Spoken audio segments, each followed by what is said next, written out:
গত বৃহস্পতিবার একটি বিল নিয়ে আলোচনার সময় বিধানসভায় বিশৃঙ্খল পরিস্থিতি তৈরি হয়, যেখানে বিজেপি বিধায়করা মন্ত্রীর জবাব না শুনেই সেখান থেকে বেরিয়ে গিয়েছিলেন।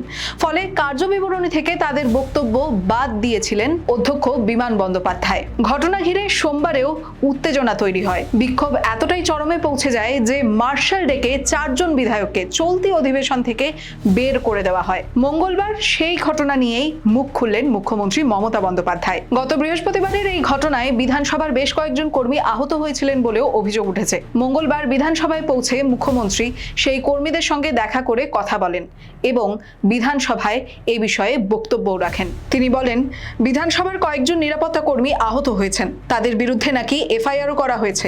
সিঙ্গুর আন্দোলনের সময় অনেক বিধায়কদের বেতন কাটা হয়েছিল। আমি বলছি না যে বেতন কাটা হোক, তবে নিশ্চয়ই একটা কিছু ব্যবস্থা হবে। বিধানসভা স্পিকারকে উদ্দেশ্য করে এমনটা মন্তব্য করেন মুখ্যমন্ত্রী।